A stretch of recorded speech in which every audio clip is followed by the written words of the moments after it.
It is just a huge honor for me today to be podcast interviewing Dr. Jason Genta, DDS, who graduated from Creighton University School of Dentistry in Omaha, Nebraska in 2011. I went to undergrad at Creighton and stayed in Swanson Hall and almost went to Creighton. And following dental school, Jason completed a one-year AEGD at UCLA in Westwood, California. In 2012, Dr. Genta moved to Chicago. From UCLA to Chicago? Were you drinking? Were you lost?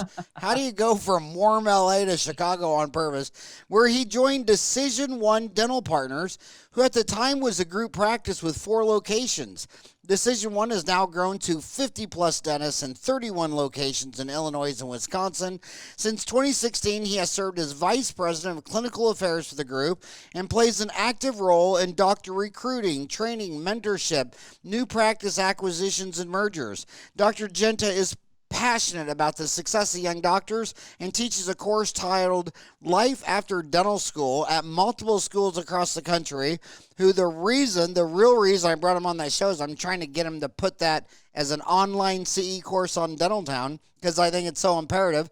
I actually had your boss, your founder and owner, Dr. Alan A. Cierno. He was on Dentistry Uncensored, episode 906.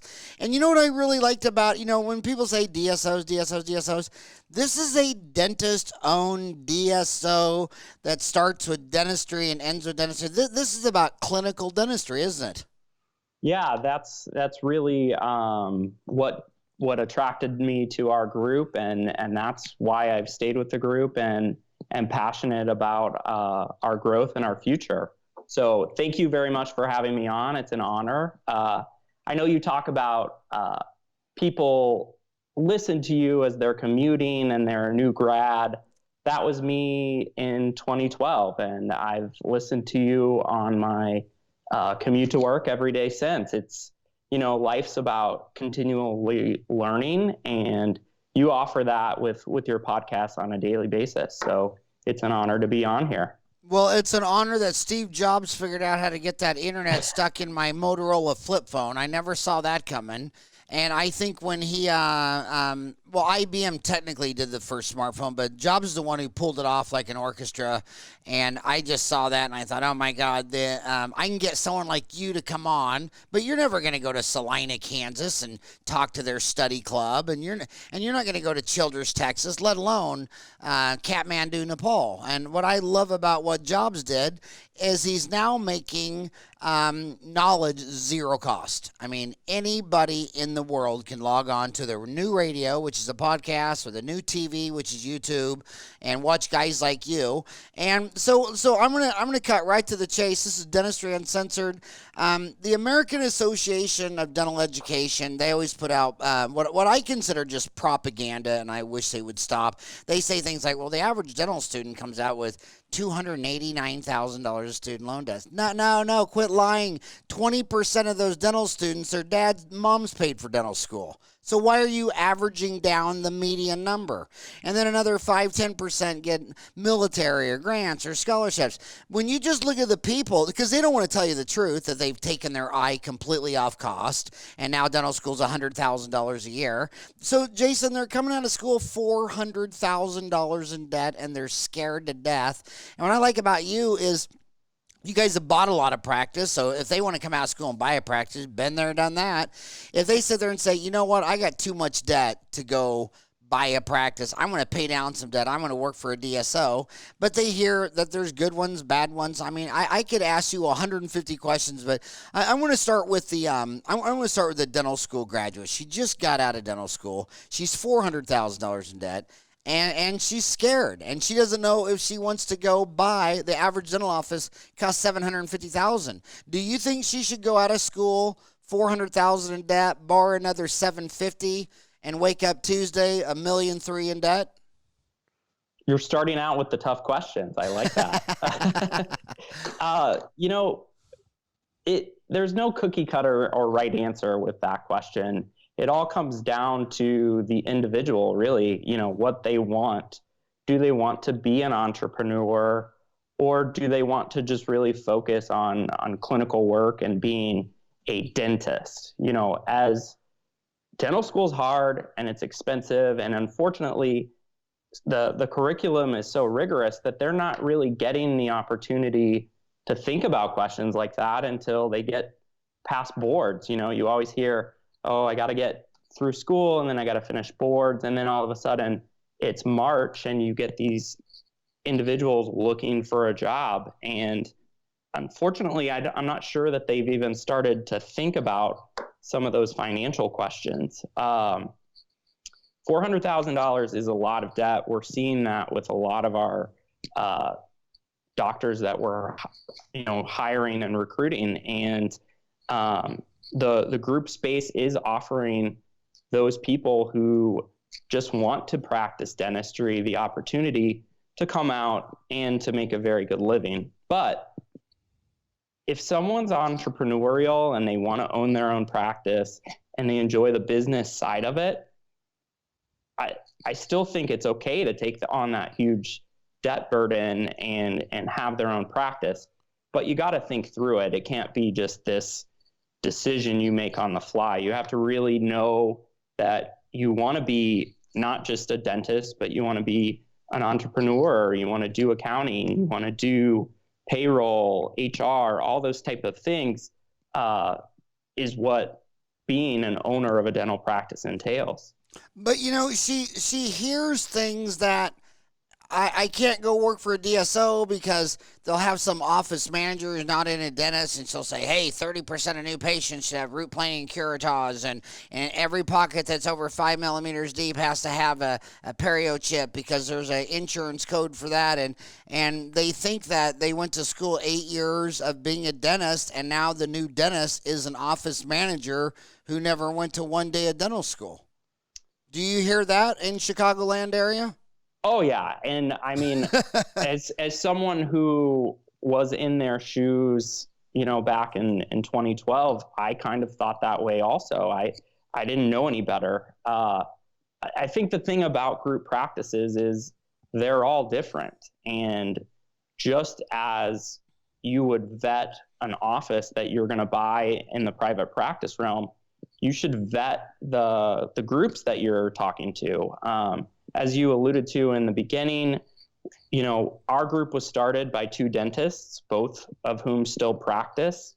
I myself am a dentist, and you say the 2 dentists, it's the 2 Acerno, bro. Am I saying that right, Acerno? Yeah, Dr. Mike and AJ Acerno. Mike, and which one's the older brother? Dr. Mike is the older brother. So that's always the better. Mom always likes the older one first. Would you agree with that? He would be quick to tell you that he is the better looking and the better dentist. I'll let those two kind of fight that out. He must really be the older brother if that's what he said. That's so right. Mike is the older, better looking, more handsome brother. He's mom's favorite. And then his little brother is AJ. What was it about AJ that could attract and retain you from Hollywood to the frozen tundra of Chicagoland where even the woolly mammoth left? So I grew up downstate in central Illinois. Effingham? Yeah, just north of Effingham in the Mattoon-Charleston area. So, my family's from the Midwest. I'm a Midwest person at heart. I did my undergrad in St. Louis. I then was in Omaha. I'll be honest, Los Angeles is beautiful. Santa Monica is gorgeous. But I'm a Midwest person. I wanted to be closer to my family. I love Chicago, and I'm glad to be here. But what attracted me to our group and specifically to doctors AJ and Mike was the fact that they were dentists. And I could tell that the dentistry was the most important thing to them. What we teach our doctors and what we really try to harp on is if you're really patient focused and patient centric and you're doing the standard of care, the rest of it will follow. The business will figure itself out if you're doing the right thing for the patient. And that's not always the case in some of these DSOs, is it? Some of them are very, very profit driven. Like I remember so Arizona's ground zero. for DSOs. 18.6% of all the dentists work for DSO. And when you look at the full distribution, 5 states only have 1%. We're at 18.6. But I remember one of the first DSOs I ever met. It was 20 years ago. And I went in there and I said, "Why are you taking a pano, bite wings, upper on every single kid that walks in here at any age?" And they go, "Oh, insurance pays for it 100%. I said, "So you're going to take a pano on a baby for no diagnostic reason?" Because I mean, so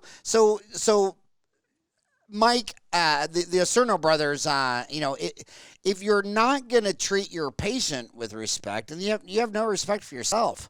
And if you're gonna build a team, I posted this yesterday. I'm gonna get the word right because I don't want to say it. I don't want to chop up my words. But I said this. The most important function of every dental leader is to attract and retain the most talented individuals they can find to join the team and endlessly toil towards a shared vision of how a reputable dental office can be organized to provide dentistry that shows respect for your patients, your team, and yourself. And you know what? When you're doing crap dentistry, you don't even have respect for yourself. You know, if you can't do dentistry on that 2-year-old as if that was your granddaughter, your niece, your mom's sister, once you can't tell the truth and treat other people like you would want to be treated, then you've lost all respect for yourself. Yeah, that was a very eloquent way of describing the dental industry. And as a group, from the top down, we have to really work hard to attract and retain our doctors, our office managers, our assistants, our hygienists. Everybody is responsible for keeping and retaining this talent. And patients notice that. Patients want to go back and see the same people all the time. They like consistency. They like seeing the same faces. Dentistry's scary. It's a cost to them. Our job as a group practice and even as a single practice is to provide them an environment that they want to come back to on a 6-month or whatever month basis. So talent is number one for sure. Yeah. So they're coming out of a DSO. They're coming out of dental school. They are told that DSOs are taking over, and I've been out of school 32 years. I know who my audience is. It's private practicing dentists, and I'm not going to cater to anybody. I'm going to tell everybody what I think is the absolute truth. In 32 years, I think DSOs have taken over 20% of the market for the same reasons I told dentists 32 years ago. You don't know your numbers. They got Dentrix over here. They got their QuickBooks over here. They've had the same hygienist for 20 years. She walks out of the room. She had a cleaning exam, 2 bite wings, and I say, "Hey, doc, did you make $5.12 after taxes, or did you lose $9? He doesn't know.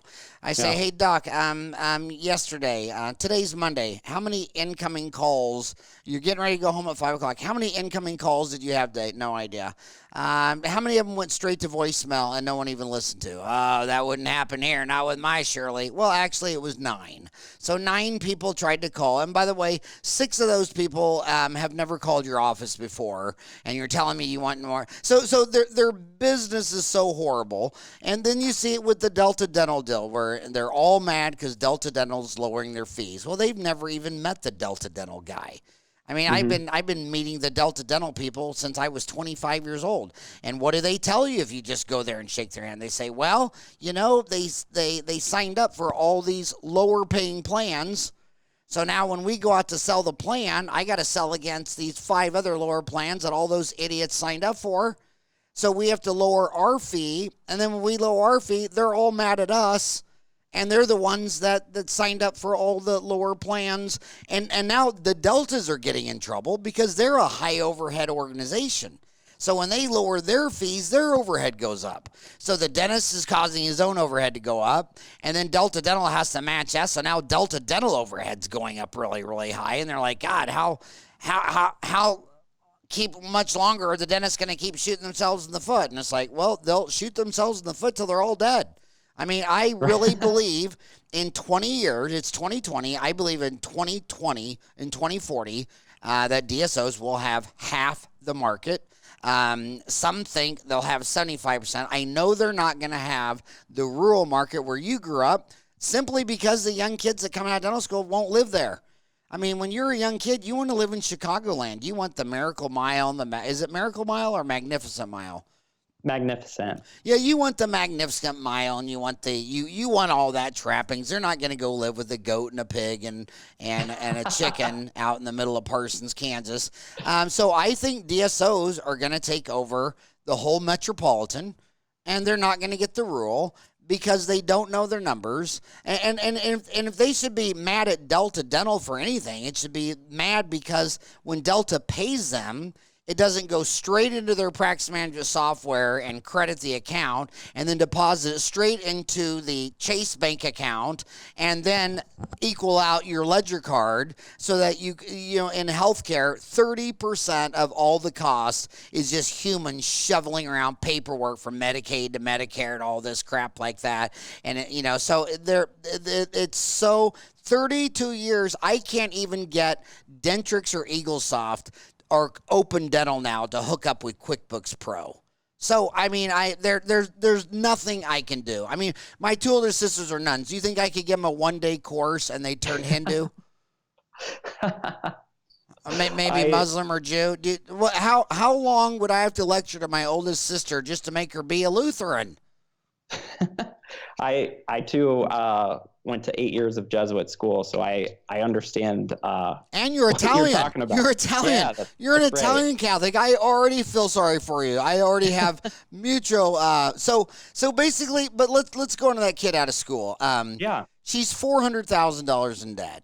I personally, straight out of school to buy a practice, I'm sorry, you don't have the skill set. That's like leaving the 8th grade swim team and going straight to college swim. You skipped high school, and you need, I think you need to come out of school and learn how to do a filling, a crown, a basic endo. You got $400,000 debt. What I like, if you really wanted to own your own practice, well, hell, you're going to learn a lot more working for a company that's managing 50 practices than you are going to go work for a company that can't even manage his own practice. But talk to that individual. Why should she go work for you in Chicagoland? So there are so many driving factors that are causing DSOs to increase in popularity, and you hit on basically all of them. The cost of school is going up, insurance, more and more patients are having insurance, causing more and more dentists to have to take insurance, which is driving down costs. Technology is getting more and more expensive, so starting a practice is becoming more expensive. And then banks are looking at these individuals who have $400,000 in debt, and they're not wanting to give them a $700,000 loan for the practice. So all of that is leading to groups growing in popularity. And what I would say to that new grad coming out with $400,000 in debt is, let's, come out and we can kind of put you on a career path that will allow you to do the things that you want to do. If you want to have equity, we offer that with our group. And the first year out, let's really focus on your dental work. Let's focus on your leadership.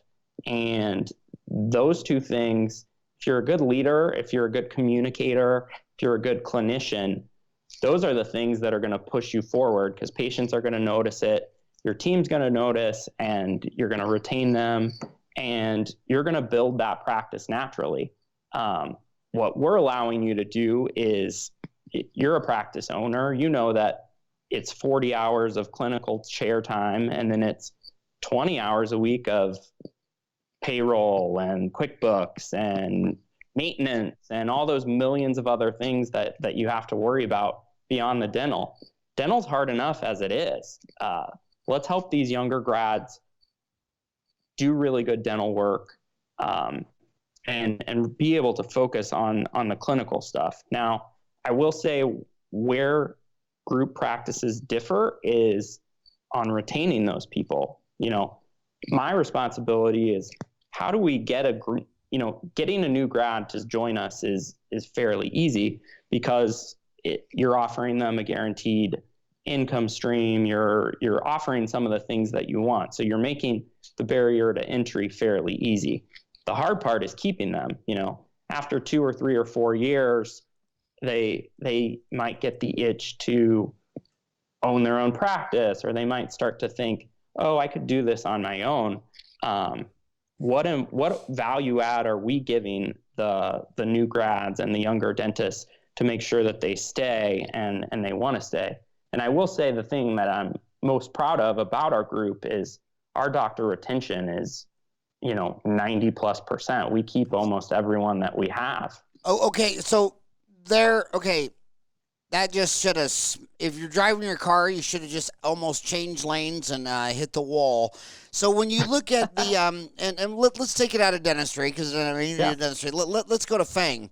The biggest Wall Street stocks are Facebook, Amazon, Apple, Netflix, Google, and their employee turnover is a nightmare. It's about 1 to 2 years. Amazon has the worst. Their average employee doesn't stay a year.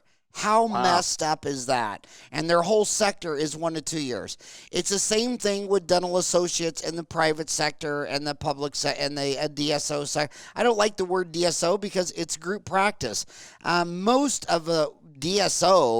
Most DSOs I know are a group practice that have 3 to 4 locations. Right. Then you have another set that are around 30 to 50 like you guys. And then you just got a handful of Heartland's at 1,000, Bob Fontana's at 900, Steve Thorne's at 900. But those are just outliers.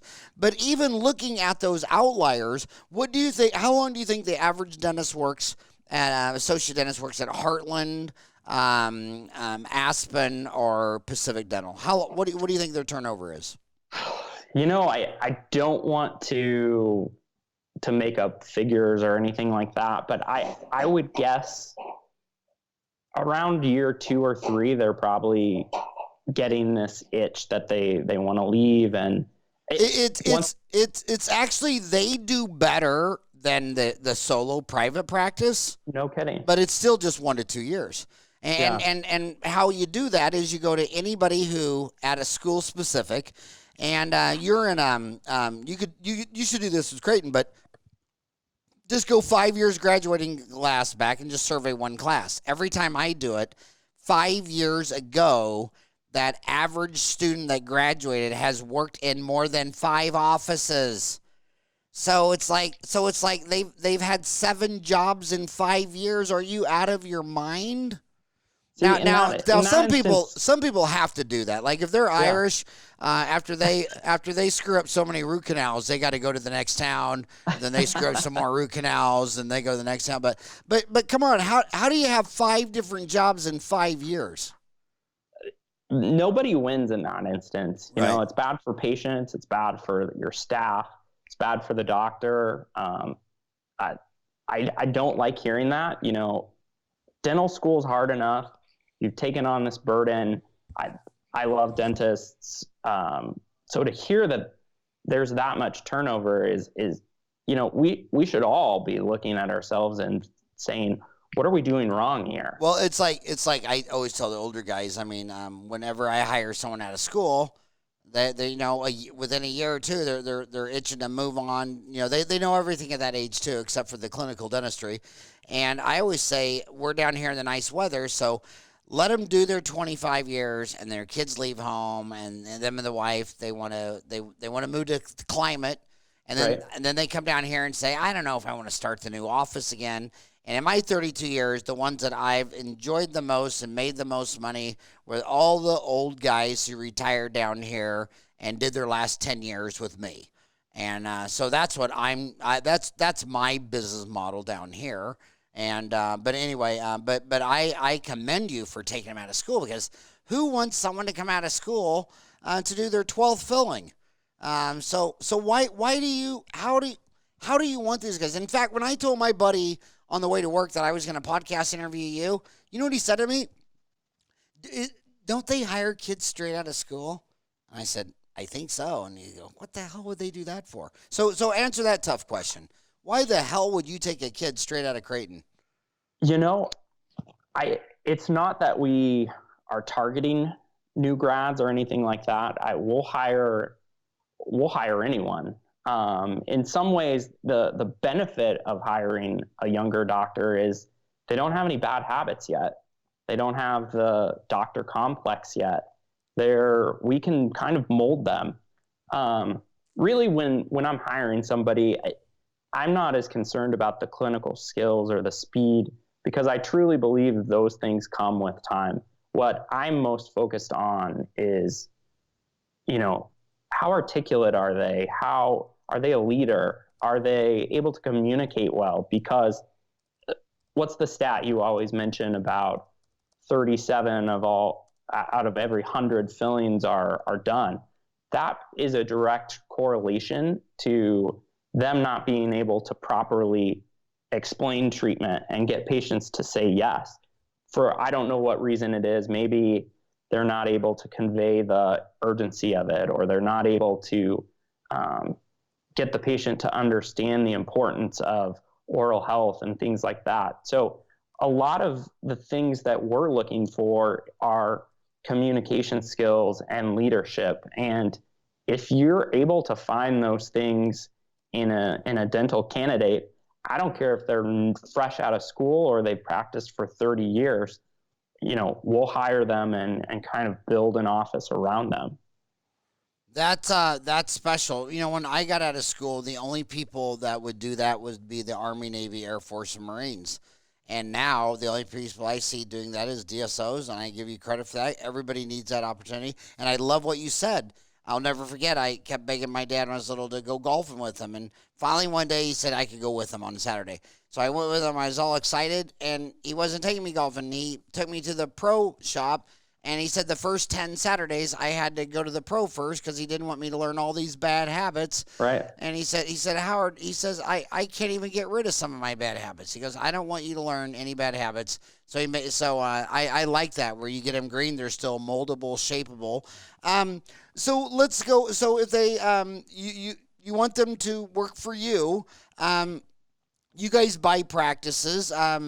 So you really have practical information on contract negotiations if you're an associate. They hear things like, well, this is how we're going to pay you, and we're Aspen, and here's the contract, and you say, well, I want to run this by my attorney, and they say, well, I don't care who you run it by, that's the only contract we take. But you don't know, is that a bluff game? I mean, is that so when you come out, talk about contract negotiation, due diligence, what it means to take insurance, things like that they didn't really learn in dental kindergarten school. Yeah, I mean, the 4 years of dental school are it's just 4 years of grinding through the clinical basics of dentistry, and there's not a lot of discussion and education on finding jobs. One of the things I'm most passionate about with schools is we need to take more ownership on helping our new grads get jobs out of school and be successful. But I also think our schools need to focus on helping our retiring doctors get their practices sold. We've all worked really hard. Our alumni basis should be working really hard to make sure that our graduates are all really successful. But as far as contracts go, I don't like hearing, oh, this contract, you can't have someone else look at it. One of the first things I do when I give a contract to one of our potential doctors is tell them to have a lawyer look at it. It's worth it. You want to be in a contract that you understand and that you feel comfortable with. But how would you trust any contract written by two Italian brothers from Creighton? I mean, if that's not mob dealership, right? I mean, you're dealing with the mob at that point, aren't you? It's funny you say dealership. My dad runs a car dealership, so that's how this works, right? So you're saying that if they so you're saying you don't care if they show their contract to an attorney? Listen, I want to be very transparent. I think one of our reasons we keep as many dentists as we do is we're very transparent on everything in our contract. The things that they need to really understand is, how they're getting paid, how, Well, let's talk about that. Let's go through. Okay, Yeah. so first of all, before we start, what is your turnover, do you think? Or how long do you think your average doc stays with you? Well, as I was the first associate they hired actually in 2012. And I think, outside of people leaving, moving to a different state, or our doctors retiring, we probably only had 2 leave our group. Out of 50. Yeah. Okay, so you're on Dentistry Uncensored. I mean, and for a reason. I mean, really, I think what Michael and AJ and you are doing is amazing. But let's go through that. You said why do you think you don't have this staff turnover? And the first thing you said is pay. I mean, on Dental Town, the boards are filled with every time I get my paycheck, they've screwed me out of all this money. It's, blah, blah. So talk about that first. Talk about money's the answer. What's the question? They got $400,000 in student loans. What could go right or wrong with getting paid? So setting the expectation of kind of what they expect to get paid, I like to have that conversation with them very early on. We're in schools kind of talking about some of this stuff, and I'll never forget, we polled the class and we said, what do you guys think that you're going to make your first year out of dental school? And somebody raised their hand and we called on them, and that person was like 85,000, and we're like, you're hired right away, we'll pay you that. But they don't understand that 85,000, they're going to be bankrupt, because that does not, between their loans and this and that's not enough to get them to be viable. And well, if you make $85,000, by the time you're going to get shooken down by the mob, so the Fed's going to take a bunch, and then you get shooken down by the local state and city, so they're going to take a good 30 of your money. Then you got to do student loans because the American Student Dental Association took their eye off cost 20 years ago and let it drift up to $100,000 a year, and they don't. When they were little, there's been a bunch of studies that when you give someone a paycheck, when you give anybody a paycheck, when they're an employee, they look at their net number. Yeah. And then right after they cash it, they walk out of the bank and you stop and said, hey, what was your gross? They don't know. Did you know that your employer had to match your FICA matching? They don't know. They just look at a net number. Right. And so 85 sounds like a lot of money until they look at their net, and then they got to go pay their rent, mortgage, equipment, So it's not that money. But there seems to be a lot of people who don't know what the difference is between getting paid on production versus adjusted production. What about warranties? What if I do a root canal and 6 months later you got to send it to an endodontist and we have to refund the root canal and the endodontist? So talk all things money. Yeah. So making sure that people's expectations are set is really important. We always say, our goal for a first year grad is to be between $150,000 and $180,000. Nice. That now we have to have those discussions, and we'll have those on a monthly basis. That's not my goal for them. I want to hear what their goal is, and then we can kind of back into that. So if you're saying that you want to make $150,000, our pay model is pretty straightforward. We pay 30% of collections. Our collection rate's about 99%. That's adjusted production. So, making sure that 30%, you pay 30% of adjusted collection? Just collections, but making sure I said we collect 99% of our production. that's the adjusted production. So you pay 30% of collection. But, correct. But so these kids are in dental kindergarten. A fourth of our audience is still in dental school. So let's say kids that I charge $1 for this dental filling, and the insurance says no, we're only going to give you 80 cents. So you might have thought you did $1, but it's adjusted because you signed up for a contract, which is a volume discount. If someone walks in off the street, it's $1. But if an insurance company says, sign this contract and we'll send you 100 patients, the volume discount is, no, it's not going to be $1. It's going to be 90 cents. So you thought you did $1, that's production, but it's adjusted production to 90%. And then if they collect that 90 cents, they'll pay you 30% of it. But if they don't collect it, then they can't pay you what they don't collect. So that's the terminology.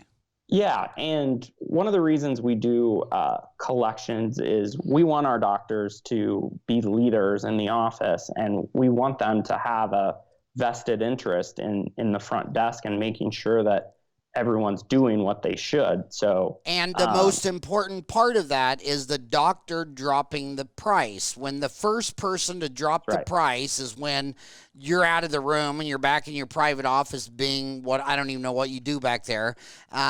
So when you're sitting there saying, oh yeah, we can do this, that, and they're like, okay, does that sound good? Oh yeah, that sounds good. Then you leave. Now Cynthia walks in and says, did he tell you it's going to be $5,000? What? So they're not even going to listen until you drop the fee. And all these doctors say, well, I don't want to talk money. I don't want to sell dentistry. Yeah, you're the problem. And when and Omar Reed, who just passed away last Saturday, is a big legend in my life and in so many lives. He used to sit there and say, you look him straight in the eye and you tell that fee. Because when you walk on a car lot, they're like, well, what kind of payment are you thinking about, Jason? Are you thinking about a $300 a month, $400 a month, $500 a month? And Omar just looked at me and said, well, first let me know where you're at. I mean, we could get rid of your disease for probably $1,000. We could probably make this a nice functional bite for $5,000. But if you wanted an absolute Mercedes-Benz or a Cadillac, we're looking at $25,000. What are you thinking about? And then they'll tell you, I just want him removed. Or my dad just died and left me some money. I want to buy a Cadillac. I mean, so the dentists have to be tight on collections. Otherwise, they're never going to be, they're talking about money. They're just going to jump in there and do a root canal, build up and crown on somebody that wasn't even financial arranged, didn't have a credit history. And then they're like playing the victim card. The heck am I didn't get any money, So you need skin in the game. And paying somebody on percentage makes them have skin in the game. Yeah, so I couldn't have said it better myself. So next time I get that question, I'm gonna call you in and we can have a joint call with the people that are asking, hey, why are you not doing production? Because it is important. The skin in the game is important. Making sure that they buy into this office like it's theirs is really important. So you pay 30% of collected revenue. Yes. And you paid on the first and 15th? When's payday? Twice a month. I think it's the 17th and the logistics. A lot of my friends want to do that, but their current practice management software is just not sophisticated enough to do it. I mean, the current practice management software. I mean, if you think Dentrix and EagleSoft are good, just don't tell anybody, because when you open your mouth and say that, anybody with a room temperature IQ in Nome, Alaska thinks you're either in kindergarten or you have a head injury, okay? And you might want to tell a neurologist, because something the size of a lemon is growing in your brain. What practice management software are you using? So we use QSI, which is same thing as Steve Thorne out there, and it's a cloud-based system. Yeah. And my homies got Dentrix and EagleSoft. I mean they even had a movie about that. Did you see Dumb and Dumber? And then oh my God. But anyway, okay, yeah. So you're using QSI, so you can do that. And then when I ask Open Dental to hook up with gosh darn QuickBooks Pro, whatever. It's just tough. But I'm not mad at it anymore because I already see the solution. They refuse to know their numbers, so that's why the DSOs have taken 20% to date, and in 20 more years they'll have half. And when they say, "Well, do you think it was bad and evil that the DSOs took over?" I'll say, "Well, everyone told the dentist for 30 years what they had to do, and they refused to do it. And now they're fighting with Delta when they should be over there with chocolates and roses saying, can you, when they come in, can they have like a smartphone app so we scan it so we absolutely know they're already a validated member of Delta, and then we do the dentistry. You pay us directly, change the account and open dental, deposit it in Chase, and finish the whole transactions so we can know at the end of the day what we did." No, they wouldn't even. I mean, they wouldn't know. But anyway, so you pay 30% of collections. Yes, you're on your own QSI. So if you're on Dentrix and if you're on Dentrix and EagleSoft and you wonder if you can do that, just take another shot right now. Just take a shot. So then I want to focus in on why you don't have employee turnover. So you pay 30% of collections. What else? What else is in this relationship? Cover the lab bill at 100%. Okay. But explain. You're in Chicago, University of Chicago. That's where Albert Einstein was. You have more Nobel Prizes in economics at University of Chicago than any university in the world.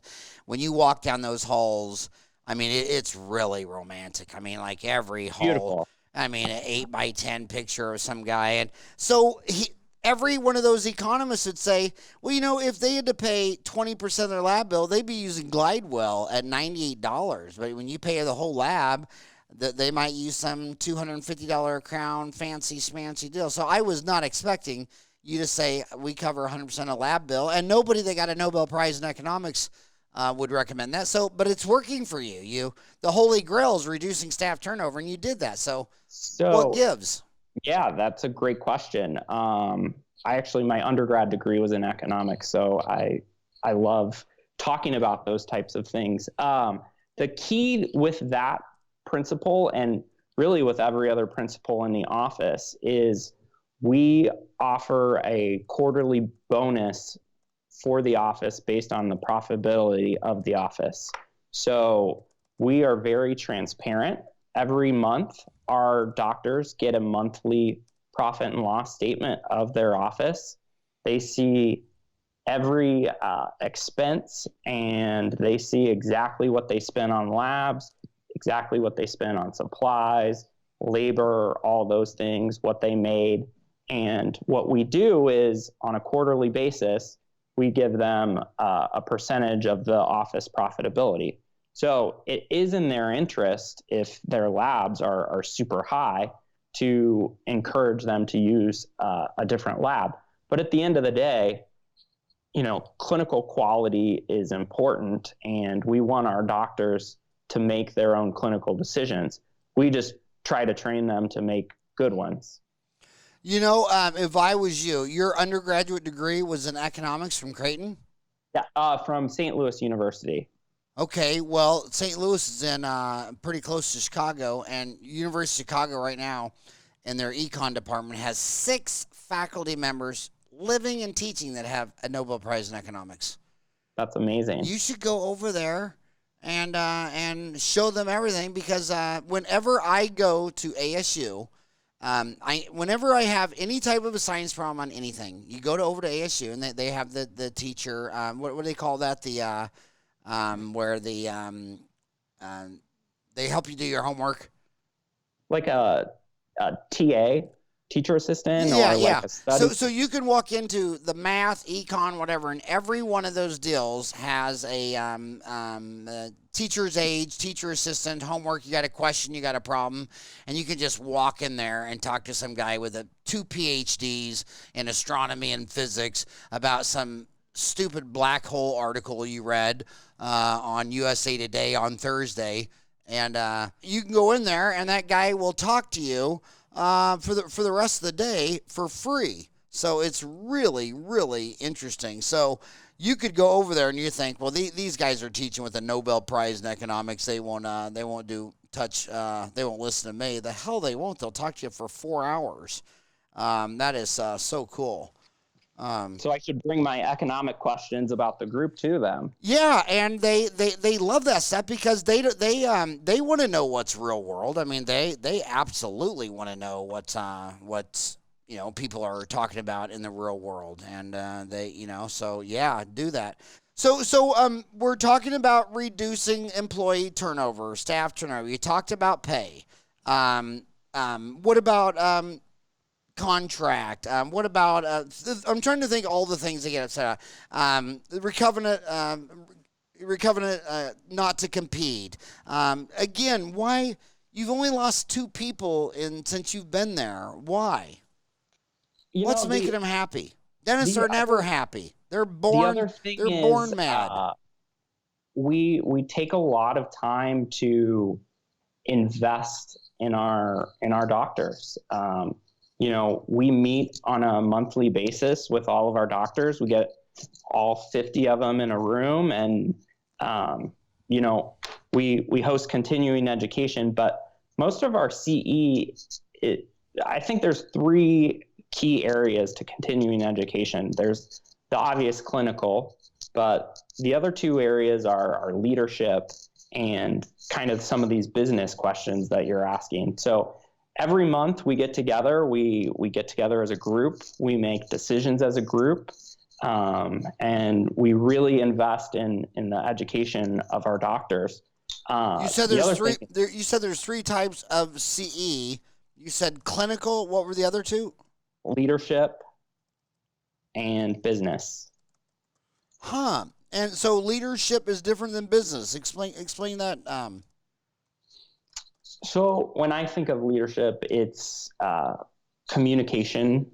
It's being empathetic to your patients and your staff members. It's things as simple as saying hello and goodbye to your staff members, and not leaving out the back door at 5:01 when you're done with your last patient. Showing your team members that you care. Those are the important things. Who's doing the HR for these doctors? Who's doing the hiring and the firing? Who's signing off that you're going to hire Jason Genta and not that crazy Michael Acerno guy? Any doctor that we hire, myself, AJ, and Mike have all met. We've all talked to, and we've all kind of given the approval on. Okay, so I'm willing to say this. You're in Chicagoland. They got the Bears, they got the White Sox, they got the Bulls, and the head coach is a totally different person than the scouts. And right now, all the NFL scouts are out and they know their job. But I know that, I podcasted Alan. I think he's an amazing man, and his brother Mike. But I'm just telling the kids that I assure you that Alan, Mike, and Jason are probably really, really talented HR, empathetic, psychologically in tune people.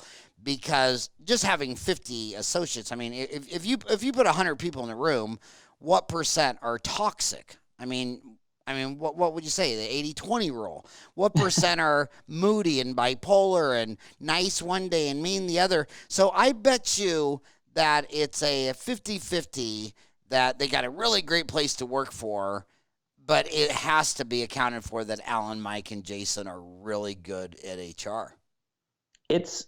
It's no different than looking at like the practice level, an office with a really great dentist. It's not a coincidence that they don't have staff turnover. Whereas, the office with a doctor that has the doctor complex and what is the doctor complex? You said that twice. What is the doctor complex?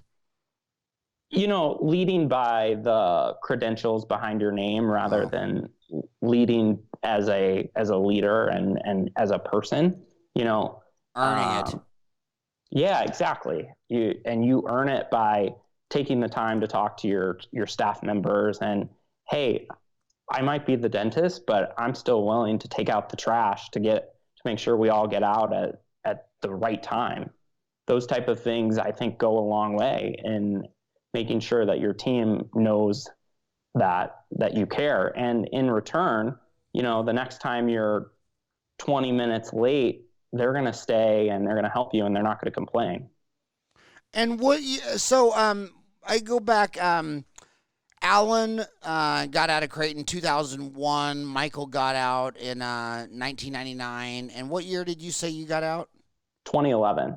2011. I don't know.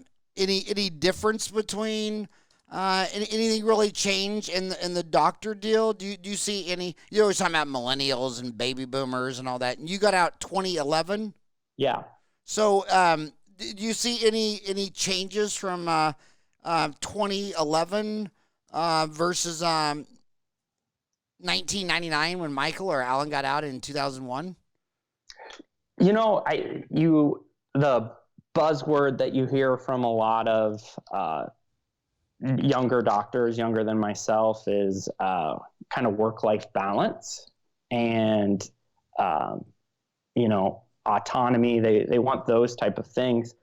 What that means is they might be willing to work the 35 to 40 hours clinically a week, but they're not as excited to do the payroll and do those type of things. I mean, that's another reason why group practice is moving the way that it is.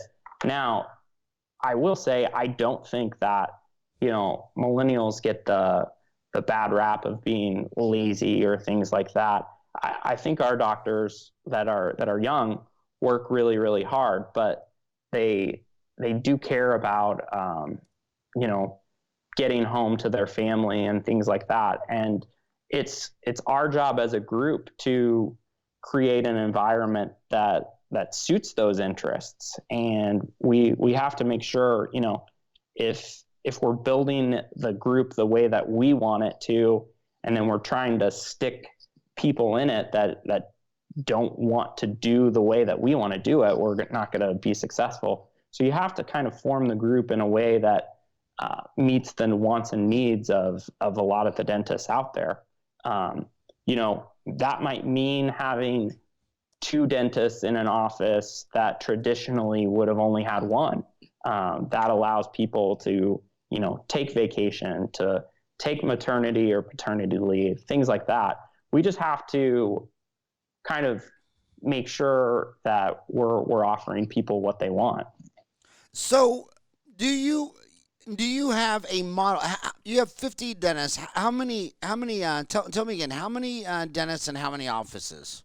You have 50 plus dentists in 31 locations. Yes. Does do those offices, I mean, if I walked into 31 McDonald's or Carl's Jr.'s, they all have the same Starbucks. It's all the same formula. What is your formula? Is it 8 ops, 2 docs? What is your formula?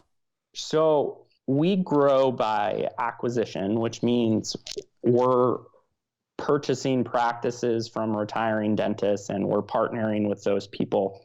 So we're inheriting whatever that office was like. And, we're different than a McDonald's or a Starbucks in that we don't change the name or the branding or the logo or anything like that. That office, when we partner with it, was really successful and has a culture all of its own. We don't want to go in and change that. We want to help them and take some of the things off of their plate so they can make that culture that all of the patients come to even better. So you may go into any of our 31 offices, and the only thing that should tie them together is you're getting great customer service and you're getting great clinical care. From there, the way they answer the phone or the way they greet you is going to be a little different because people are unique and our offices are unique too. So I've always wondered, M&A activity, mergers and acquisitions. I mean, whenever I meet a dentist doing $3-4 million a year, that he always did that. But it's so rare in dentistry. So again, simple math. You go to a town of 10,000, well, there's going to be 10 dentists there because there's a dentist for every 2,000, and the rural draw into the city is times 2. So a city of 10,000 is drawing from 20,000.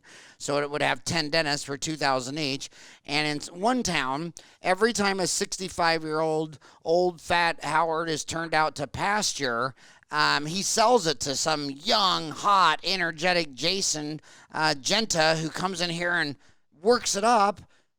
That's dangerous versus I'm just going to buy that office. I mean, I'm just going to buy it and roll it into mine. So you look at this guy, and he started off with 10 offices in a town of 10,000, and every 5 years, he bought the retiring guy. Mm-hmm. And then I come back, I roll into town 25 years later to go lecture for their group practice or whatever, and there's only 10 offices in the town, and he owns 6 of them, and he's doing $4 million a year.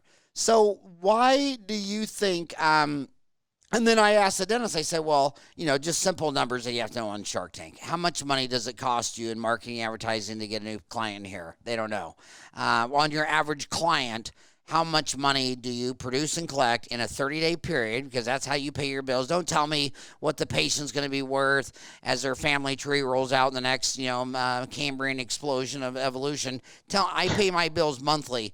How much does it cost to get a patient here? How much dentistry will they do? What is your overhead? What will you net? Because if I don't know the cost of getting a new patient and my net income, I mean, if it's going to cost me $300 to get you in here, well, I better do $1,000 to the dentistry and net $300 just to pay for my marketing costs. They don't know that number either. But if they did know that number, then they would know, well, that office across the street, if you're paying $250 a head, that office 4 miles down is selling for $175 a head, and the guy selling the practice thinks he's going to retire for about 90 days, and his truck breaks down, and his wife wants to remodel the front room, and a kid needs to borrow money. So then the guy you bought it from always comes back and works for you a day or two a week for 30% of collection, and it's just a win-win across the board. But you just never see that M&A activity in dentistry. You always see it in Walmart. But let's go back to that. So Bob Fontana, every one of their 800 locations was a de novo they opened from scratch. They've never bought an office. Then the opposite is guys like you or Heartland, where you'll buy mergers and acquisitions. So if I'm selling my practice to you, what's the difference of having a common name like Starbucks or McDonald's or whatever versus I sell it to you, I'm Howard's Dental Depot. So you don't change all the names to DecisionOne Partners? No, we don't. We don't do that. Now, if it's, Howard Farran Family Dentistry and you're retiring, we might change the name of that to just because a new doctor is coming in. But we'll try to tie in a name that ties in geographically, whether it's the area that you're in or things like that. But no, none of our offices are named DecisionOne Dental Partners. But kind of while I work with our younger doctors, and I love doing that, one of the other roles that I do is on our acquisition side, and I really love that too. So while I'm not looking at the tax returns and kind of valuing the potential office from that perspective, what I do is I go in and meet the doctor. I look at the way that they're practicing. I'll kind of talk to the doctor about the philosophies. I'll look at the procedure code analysis and see what kind of dentistry are they doing. Are they doing crowns and fillings and referring everything else out? Or is this an office that's kind of a niche office and they don't have a lot of patients, but they're doing tons of sleep apnea and TMJ things and things like that? One versus the other is not right or wrong, but you need to know what you're partnering with so that you can find the right dentist to take that office over and you know what you're getting. For those listening that want to own their own practice or do own their own practice, the merger thing that you discussed is a great way to help your office grow.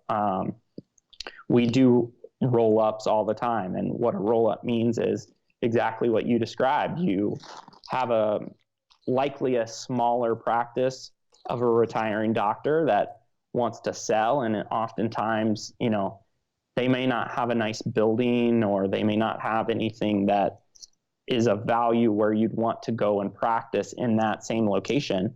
But what they do have is they have loyal patients. And if you're able to get those people to come to your location, if you can get Dr. Jones to come over for 3 months and help transition those patients over for you, I mean, you can help your office grow by 50% in a matter of 6 months. And the value is enormous. So I would always recommend looking into doing that. But if you're going to do that, don't just look at the tax returns. Look at those procedure code analysis and make sure that the dentistry they were doing is the dentistry you were doing. And kind of make sure that you're looking at it from both a financial perspective and a clinical perspective. Okay, I'm going to go back to, you said 3 types C, clinical, leadership, and business. You said leadership was that. So again, what would you describe business? What's the difference between leadership and business? Or you could start with clinical. A lot of them want to know clinical. I mean, a lot of people keep seeing the fact that the only areas in clinical dentistry growing double digit are clear aligners and implants. Yeah. Finish the difference between leadership and business, because I sidetracked you, because I think that if you are having such reduced employee turnover, I just think that Alan Acerno, Michael Acerno, and you, Jason Genta, must be really psychologically grounded, empathetic, sympathetic. I mean, you guys just, when a sapien is talking to you, you get it. You know where it's coming from. Because I mean, like, every dental office I go to, some girl walk up to me and she'll be an assistant or whatever, and she'll roll her eyes. She'll say, "Well, you guys talk about this and this," and I say, "Well, who's your doctor?" And they look back, and then they roll their eyes. I'm like, "Oh my God, I know you're a toxic animal, and I've known you now for 4 seconds. Yeah. How long have you worked for that guy? 8 years." It's like, how do you get a paycheck for 8 years being so toxic that the only reason you're alive is because it's illegal for me to shoot you right now? So again, what's the difference between leadership and business? So leadership is more communication focused, being empathetic, making sure that your team members and staff are following you and things like that. Business is just making sure that you have an office that's healthy, and that you understand what your office is doing on a monthly basis. I mentioned kind of having that discussion before we hire someone, what their financial goals are. We go back to our doctors on an annual basis and ask them, "Hey, what are your financial goals this year?"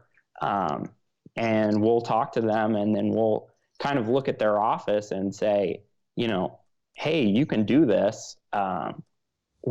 We might need to open the hours a couple hours a day, a week. Or if you don't want to do that, we might need to, expand the offerings that you're offering. You're referring all your root canals out right now. If we get you some training, that could increase your production and collections, and therefore your salary." So when we talk about business, it's just understanding your business from the numbers perspective. When doctors come to us and they're asking for, this or that in their office, or they want to renovate their office, we don't want to tell them no, but we want them to look at their financials and see if they have a thriving office and their profitability is really, really high. Of course, we're gonna, help them renovate the office or get them, a cone beam or something like that. Okay, well, let's. I want to drill you down. I want to hold your feet to the fire. You're talking about business, and you need to know if they're healthy. What metrics are you looking at? What's a healthy office for you? Are you looking at overhead, new patients? What business metrics do the Genta Acerno brothers all look at? So we look at EBITDA, which is EBITDA. The EBITDA, yeah. So explain that to them. Earnings before interest, taxes, depreciation, amortization. Correct. So the best way to think about it is that's a lot of words. It's a complicated. We could dive into what every single one of those letters means, but the way you just really need to think about it is on a monthly basis. At the end of the day, the amount you collected is X amount of dollars. You paid yourself, you paid your staff, you paid rent, you paid supplies, you paid labs, all your fixed expenses, your variable expenses, everything's paid. At the end of the day, you're going to have a certain amount left over. And that is your profitability. So, in our offices, our goal is to have them be at least 25% profitable. Now, what we do from there is DecisionOne as their partner. We charge a 12% management fee, and that's covering, in-house legal, in-house accounting, payroll, HR, all those type of things. So at the end of the day, after everything is said and done, our goal is to have the office be, 12 to 13% profitable. Okay, so let's go back to that. So we start with EBITDA. You're saying the dental office needs to be 25% profitable. Does that mean 75% overhead after you pay the dentist? So if you paid the dentist 30%,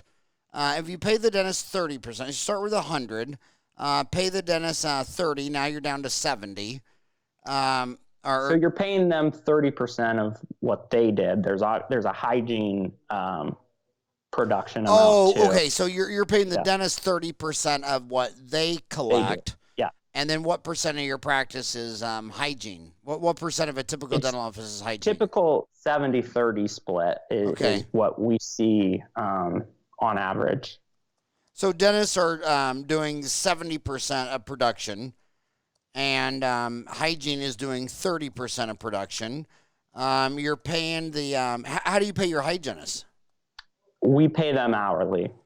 We currently don't pay them based on their production or collection. Yeah, and I don't either because of it's the variance. And what I mean by that is if you're a hygienist, you got 8 hours, 8 patients, 8 clean exam x-rays, 1 don't show up. I can't make it up. I just lost money.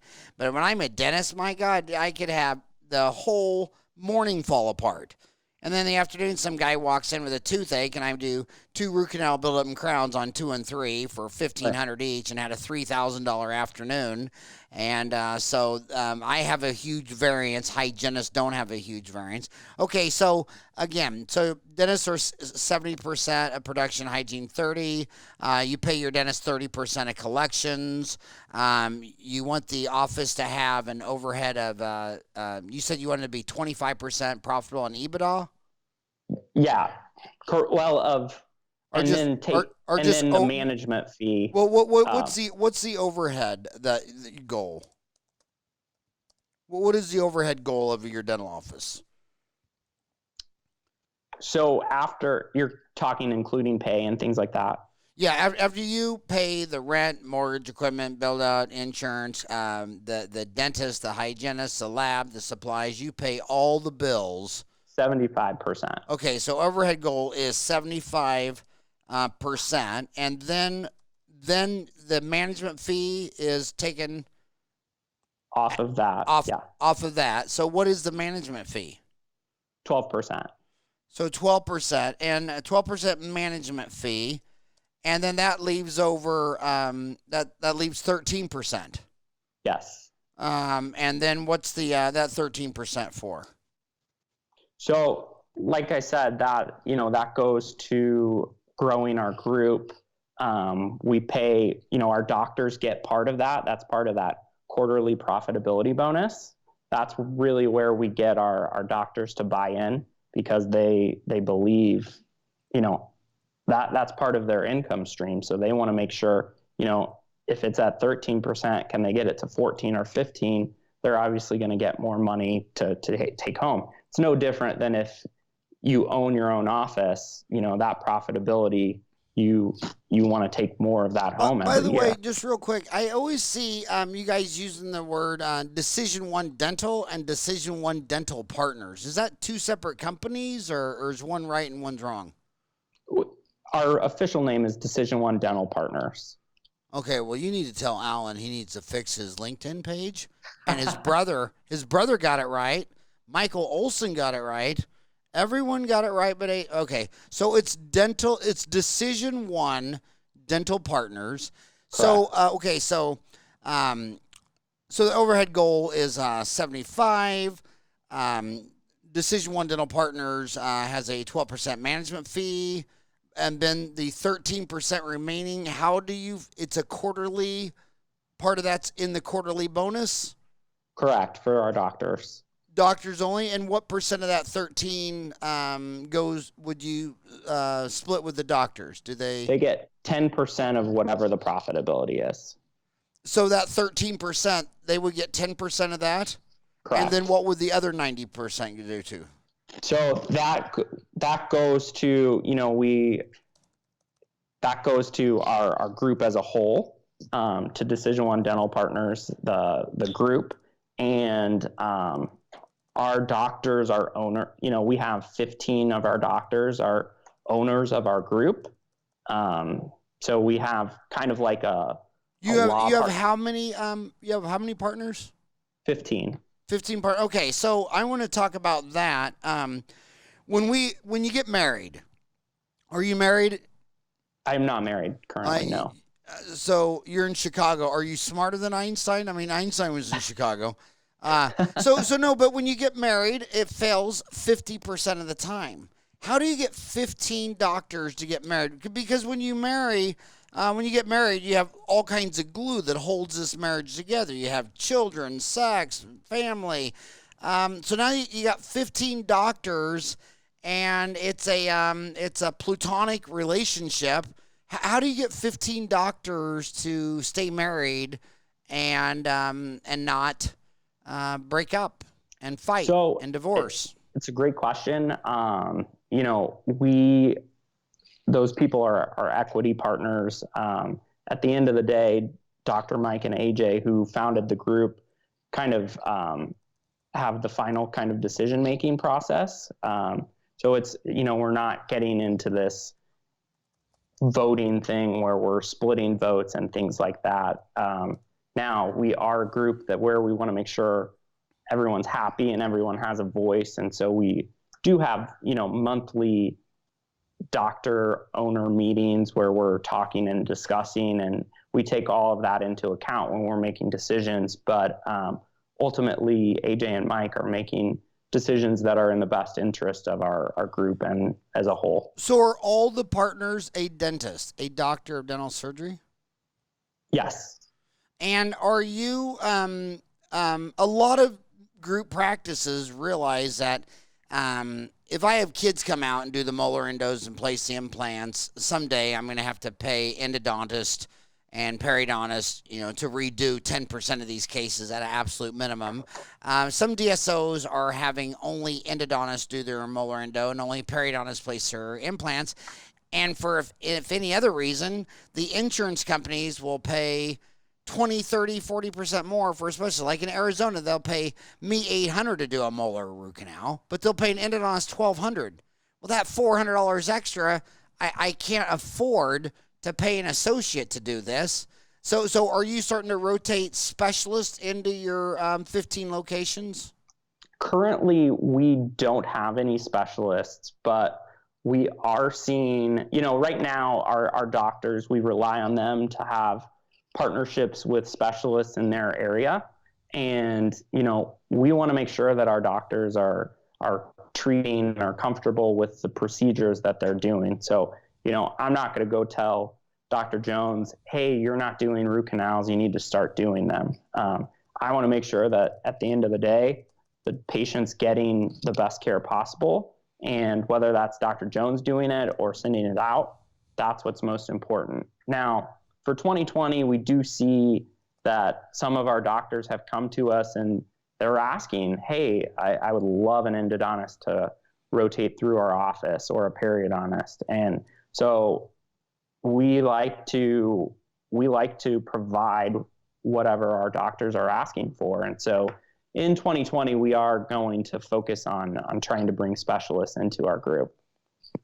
That is, and you're in Illinois and Wisconsin. Correct. How long do you think you'll stay there? I mean, I'll never forget Rennie Schellner. Do you remember? Well, anyway, you wouldn't remember Rennie. He retired before you went to school. But anyway, he owned Lord's Dental Studio. And I thought he was the neatest guy because he says, Glidewell's huge. They do about 7% of the whole Crown and Bridge market, right?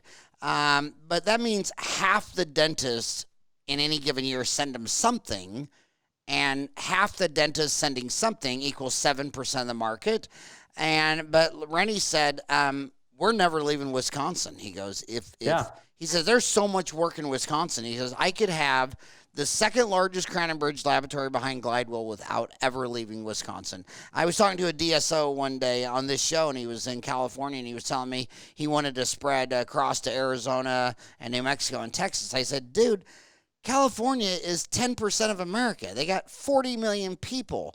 They got 27,000 dentists. You would never, just pick northern or southern. You'd never have to leave northern or southern before you died. You'd have $1 billion company. So do you think are you gonna like stay Illinois, Wisconsin, and just be a Brett Favre cheesehead locally with Laverne and Shirley, or do you think you'll be going to third and fourth states? It's a good question. I think our growth model is pretty simple. We want to continue partnering with dentists that want to be a part of our group. And if we have dentists wanting to, sell to us and partner with us, and we have younger doctors wanting to join our group, we're not afraid to go into different areas. We have, established ourselves here in the Chicagoland area, and we do a really good job here, I'd like to hope and think. But I think as long as we're doing really good dental work and have dentists that love working for us and are staying with us, I think that, we'll continue to grow. You're so damn good. I still got two more questions, but this is a big interview. You got 50 doctors. When you're educating them on clinical, what's hot and what's not in clinical? Where are you trying to steer them clinically? Yeah, I let them kind of on a yearly basis tell us what they're wanting. I don't think it makes any sense for me to bring in education if it's not what they want and it's not what they're going to utilize. So as you mentioned, implants and clear aligners are two areas where we're getting a lot of doctors wanting to go that way, and they're asking for it. So we're working really hard to get them implant education and clear aligner education. I think our schools do a really good job clinically educating our doctors on fillings and crowns and things like that. They're not getting as much endo experience. I talk to a lot of new grads that have never done a molar before. I don't know if that's school specific. Did you go to Creighton undergrad or dental school, or did you go to Midwestern? I went to Creighton Dental School. So at Creighton, I was fortunate. They didn't have specialists, right. So I did my own endo. Who went to Midwestern? I thought someone on your team went to Midwestern. We have a lot of Midwestern graduates. it's kind of right in our backyard. So we do hire a lot of Midwestern grads. Last question. When you go to buy a practice for mergers and acquisitions, is there certain minimum maximums you're looking for? I mean, do you have, like when you go hunting, you know whether you want a deer or a rabbit or a moose. What are the parameters that you'll even consider? What are you aiming for? Yeah, I think that's a great question. We kind of know what we're good at, and that's kind of what the type of practice we like to go by. So we are we're a doctor-led group. We believe in a strong hygiene program. So making sure that they see hygiene patients, they try to get them in regularly. And it's not just, hey, we're flooding this office with new patients. We're getting 50 new ones a month, but we're not keeping any of them. That's not something that interests us, because at the end of the day, as soon as you turn that marketing spigot off, the patients are gone. So we look at, rather than trying to say, oh, we have X amount of active patients, what I like to look at is how many prophies are done in a year. And so how many monthly prophies are done? And are those patients coming back every 6 months?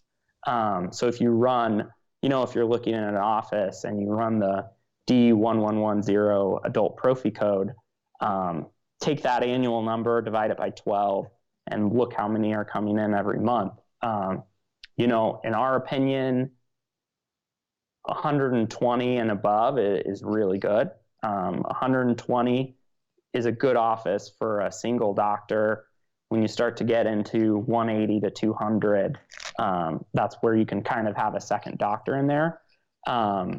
This sounds like what I want to do is I want to end this. That sounds like a great article you should write for Dental Town. I would actually love to get your you have a lecture called Life After Dental School.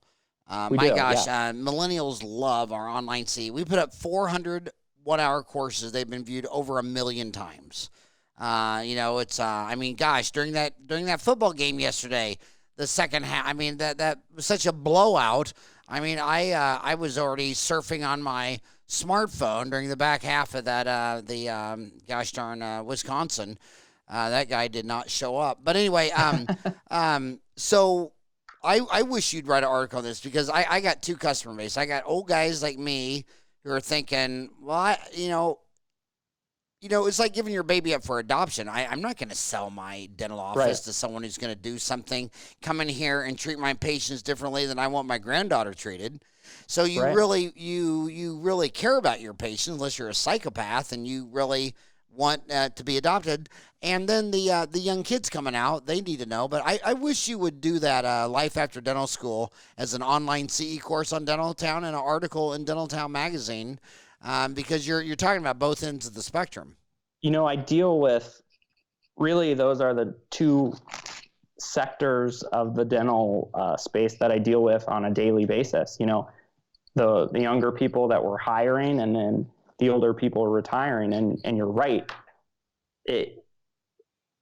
It's something that they worked so hard to build, and they've built this legacy, and patients love them, and they're scared of giving that up. So that's where I like to come in from a clinical perspective and make sure that they understand that, hey, this is a group that's doing the right thing and is doing great clinical care. And I can feel comfortable, retiring and knowing that my patients are going to be taken care of. So I would love to put that course up. I'd love to write an article. I think a lot of people in Texas won't even figure it out that this whole thing is written by the Italian mob. But anyway, but the young kids, they're so sweet. They ask questions like, well, what questions should I ask in an interview, and how they don't know what to ask. And then I've seen a lot of these interviews, and the dentist, the entire interview, he's selling himself.